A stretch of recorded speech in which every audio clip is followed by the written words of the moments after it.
we keep getting asked this question all the time. Giancarlo, are, interactive displays, those smart boards, are they still relevant? Do they still matter? Today in education, that's old technology.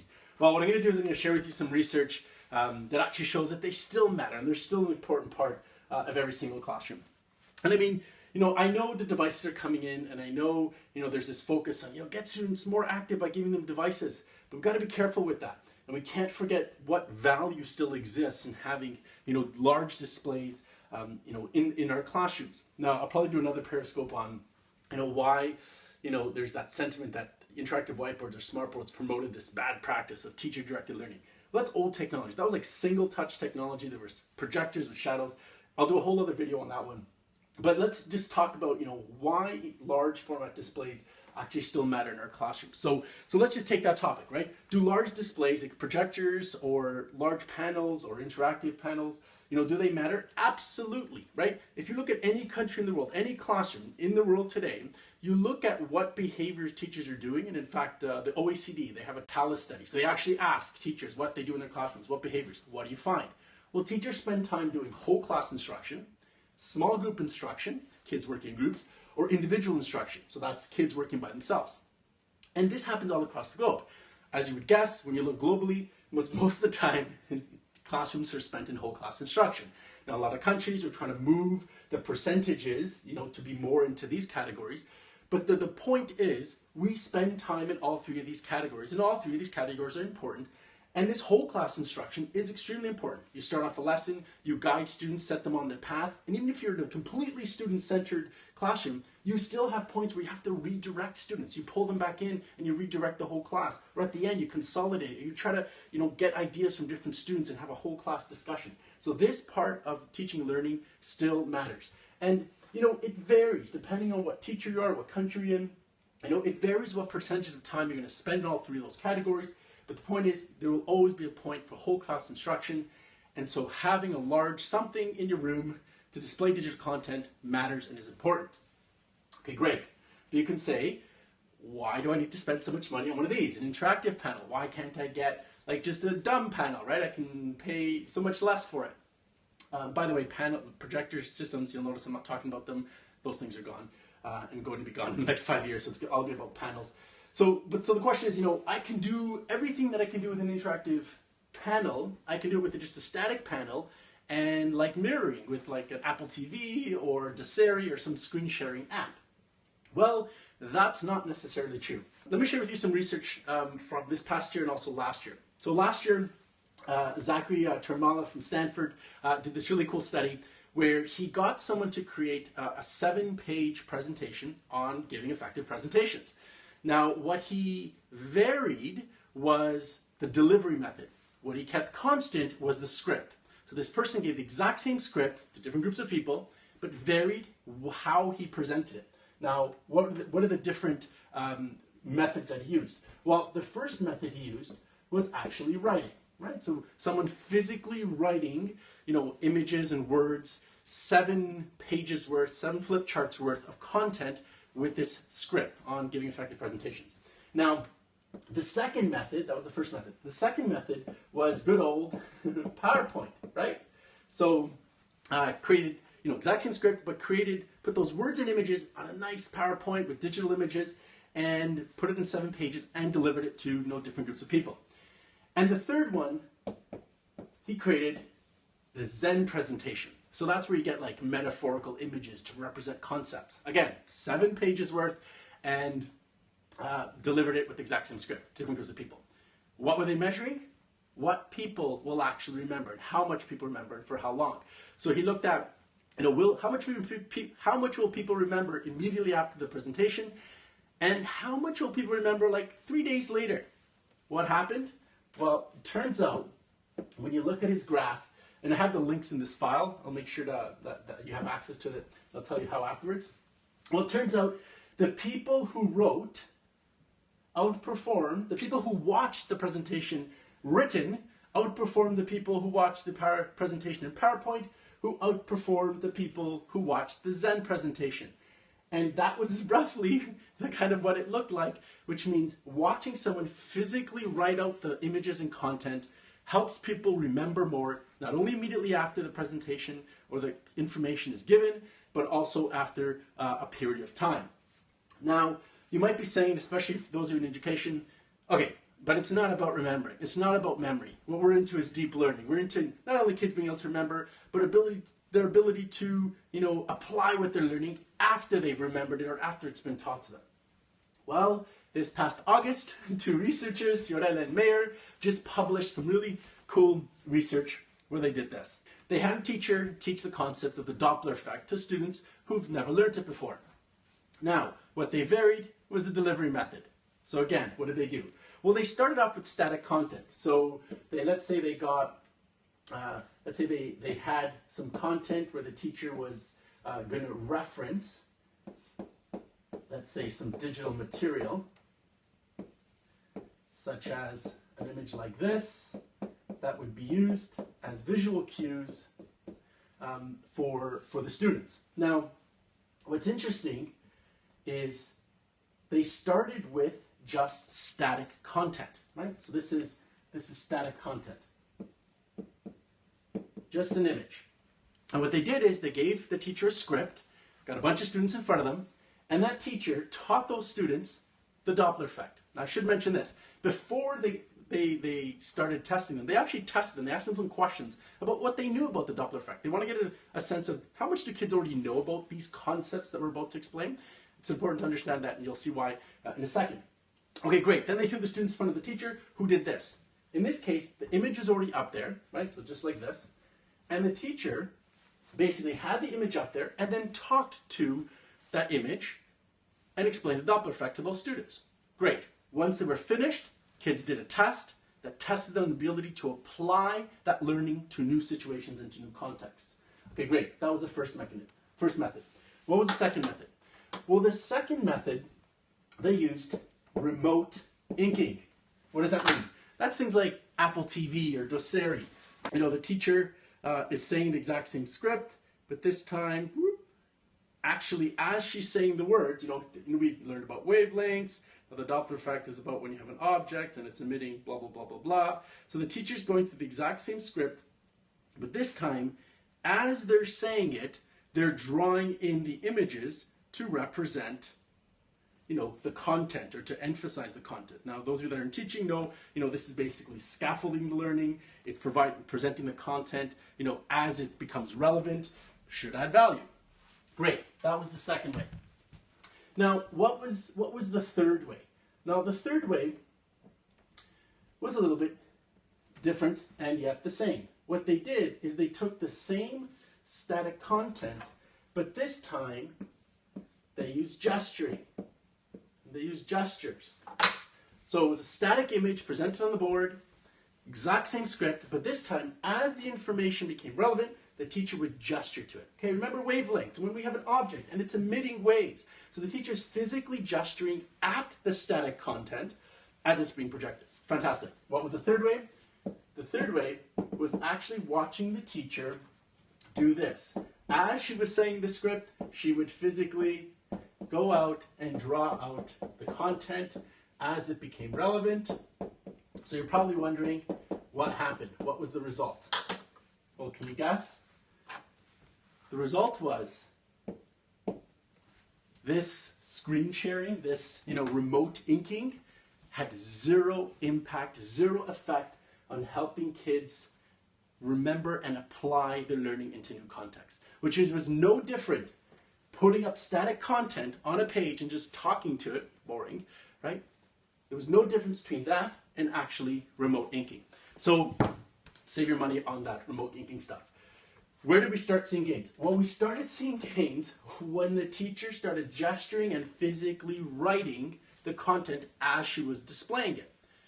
Now, what was more interesting is that there was even greater gains with kids who had lower prior knowledge of the Doppler effect. Remember I told you they tested kids in the beginning to see what they knew about it? Well, the kids who had really zero understanding compared to the other kids, all the kids really didn't know much about it, but the kids who really didn't know anything about it, they showed the most gains in this one versus all the other ones. So really interesting research that just came out, but it goes to show us like that interactivity, interacting with digital content as you're delivering it actually matters, right? And this should change how we deliver information and content. So the curious thing is why, right? So we know interacting directly with content matters, but why does it matter? Like what's going on that actually makes that research show what it showed?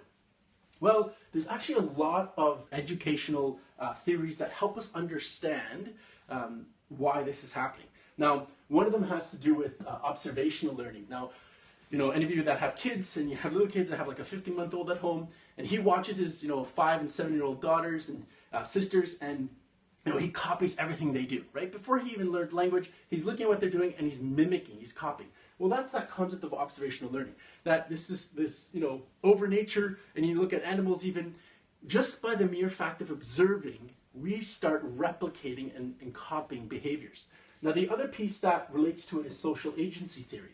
Now, social agency theory is this idea and this theory which showed that when you physically watch someone, so you watching me right now, actually binds you closer to the content than if you just, listen to me talking without physically seeing me, right? So there's something about a physical presence, and there's actually research that shows that kids actually pay attention more to the content when there's someone physically present in front of them.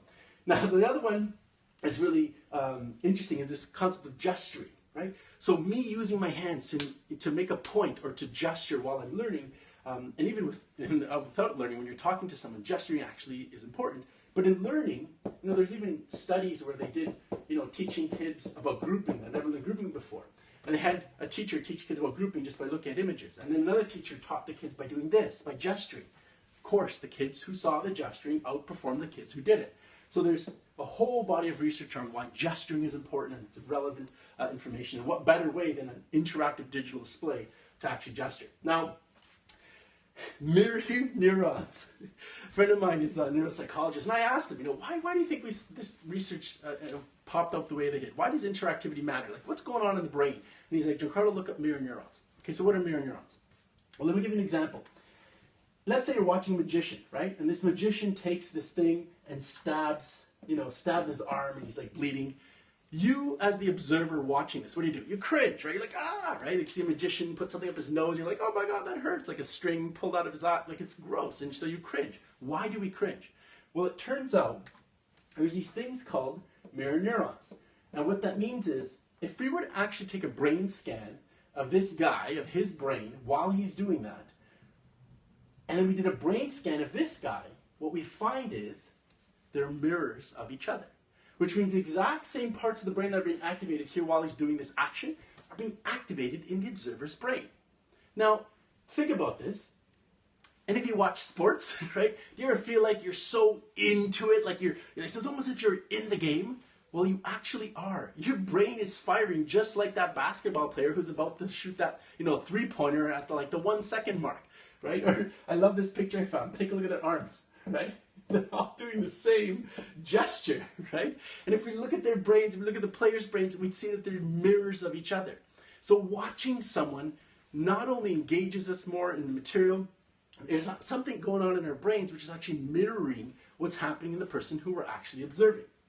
Now, this is interesting because they even did studies where they found, kids watching other kids collaborate ended up collaborating better than kids who didn't observe other kids collaborating, right? So it has implications beyond just interactive whiteboards, where we have to think about it, especially as we're moving towards kids self-paced learning and working individually. There's something about making sure we engage kids in social activities where they can observe other people having discussions and comments about content and material and ideas. That still matters. All right.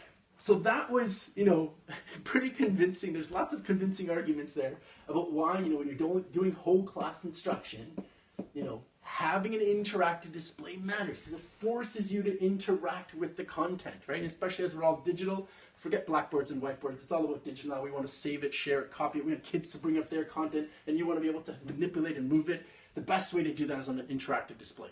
So you might be wondering, does it matter for small group, right? Like, Why would we need an interactive whiteboard for small group learning? Well, let's tackle this one. It turns out, well, and it makes sense, all those same value adds when you're doing whole class, when you're observing someone, apply in small groups, right? So if two kids are watching each other, working with each other, one kid's watching another kid, well, there's a lot of learning that's happening by the fact that they're physically present in the same space and watching them interact with the content. But there's more, and I'll share with you some really cool research. This one's out of Taiwan. So these Taiwanese researchers put cameras in a classroom, right? So put cameras in the corners of the classroom and videotaped kids completing an activity. Now, it's the exact same activity, but in each of these different stations, what varied was the technology they had access to. Now, what they were looking for was the interactions between the students in the groups. It was a project, it was a task that involved group work. Now, what varied is what technology they had access to. So some groups just had laptops. So each of them had their own laptop, how to complete the activity. Other groups had laptops connected through this like shared online space where they can share stuff and connect with each other. But they're still sitting in the same room doing the exact same activity. And the third group had their own laptops, but they were connected to a shared display. What did they do? Well, they watched this tape and they documented who was communicating, how long did they communicate for, how many people were involved in that discussion, and they graphed it out. What did they notice? Check this out.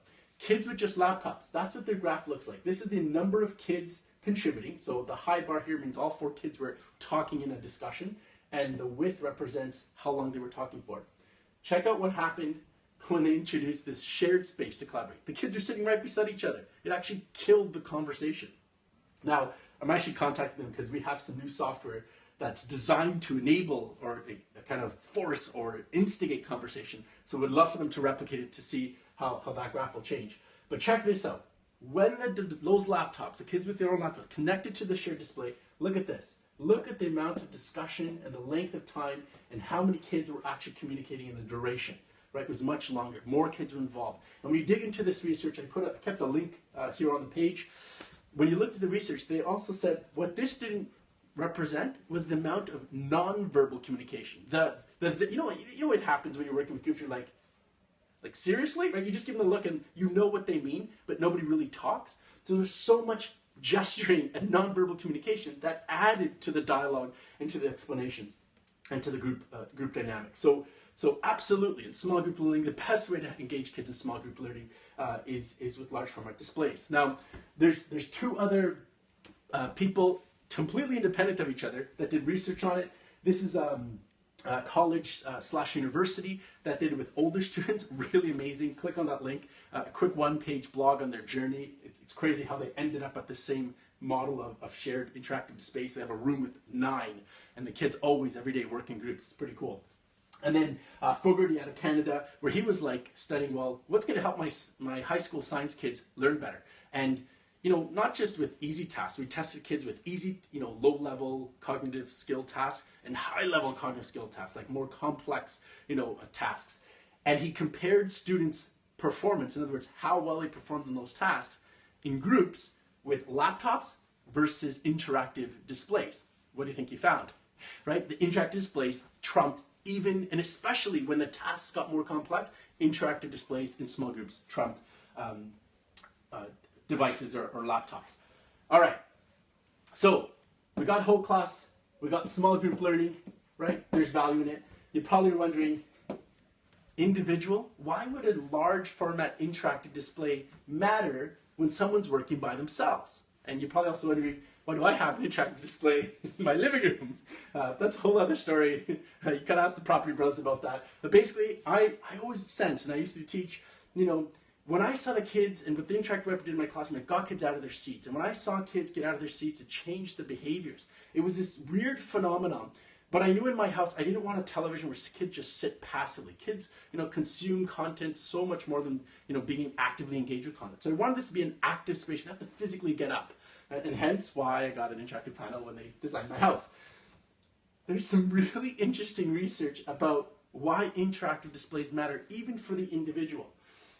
And for this, we got to use Amy Cuddy, if you don't know her, if you haven't watched her TED Talk, please watch it tonight. She is the second most watched TED Talk. And she did a talk about how your body actually shapes who you are, changes your behavior. And what she did is she talks about this really cool experiment, one of the experiments they did a bunch, where they got basically this interview and they rigged it. So what they did is right before these guys who were going to get interviewed went into their interview, they said, hey, come into this room. We're just doing a research experiment. We need to swab you. So they swabbed them for two things, cortisol and testosterone, right? So they did a swab, tested them on both of those. And then they said, we want you to do a pose for us. So for half the people, they made them do a closed pose, something like this, right? Where they put their body in kind of a closed position.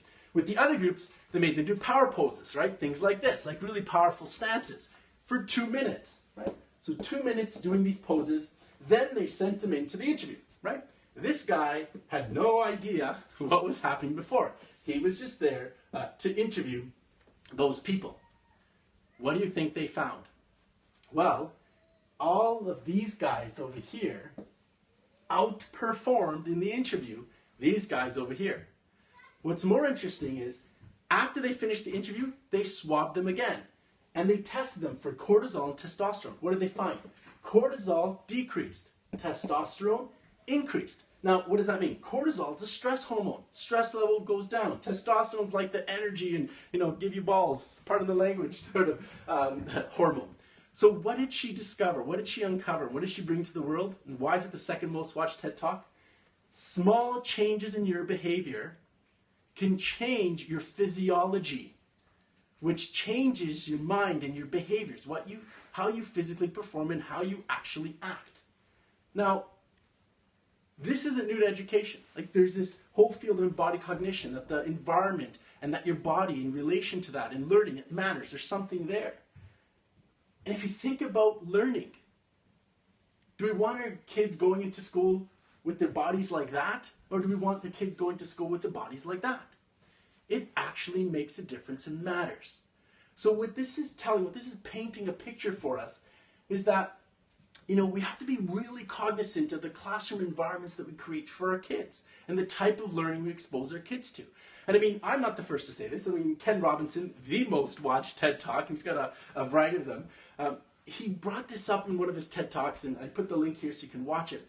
And he talked about, Death Valley. Now, Death Valley is this basically barren desert in California. Nothing's there. It's literally a desert. It's completely dead until it rained.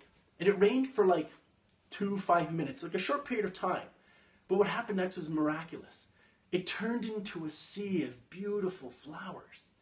And what that showed us is that Education Valley wasn't dead. It was dormant. And it wasn't until it had the right conditions that it flourished.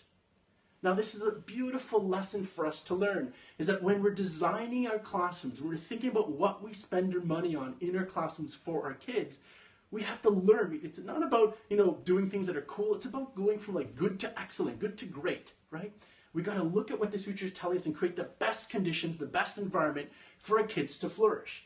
And so, it's up to all of us. And if any of you, have a stake in whether you're a parent or a kid, right, or you're a teacher, especially you're a decision maker, or you're a policy person, whoever you are, you need to advocate. You need to go out and research, what does the research tell us about creating the best conditions, the best environment for our kids to flourish and to have success.